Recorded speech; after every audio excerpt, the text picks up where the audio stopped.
Tak boyunda, sızında kolunda doluptur bir acemi kız. Bir gördüm süygünümdü, bin albay jürgünümdü, olur da oğutturuz. Canına bar albay, cihatın bile albay, çolun arka boyunda ben. Tartılmağan caninem, nege senden sürdüm, suyuna gelgen git beni. Suyuma geldim, ağırın basıp gittin, ardından erişimdim, öz yolunda getirmedin. Büyüme çektinince unutalım seni, özüme özüm söz verdim.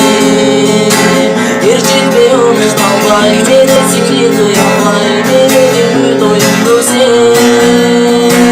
Emnine geç canımın, bayratmay jürü gezgin, sıkılap aldın yine sen.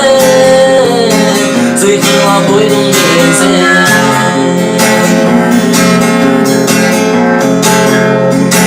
Görünmeye misin, çevirmen dare gibi, yaşansa da bilesindin.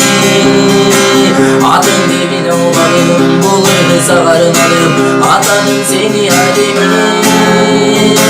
Hırlarım yazıp duran, megede sen de olsam, sana kanarın almanın bin. Halini makabatım, seni boyum uzanmın, dep uzaytmay kuş kızıldı.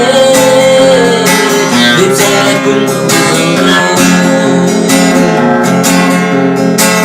Hoş bulan da canım, ırlarda çoğunluğum, mesumi sen adımız. Engin olur üç gözlün, ne kadar görüşürdün, aman bu soğuk çocuklarımız. Balandı jetine, balandı bir kerette, hoş oldu biz çocukla gez.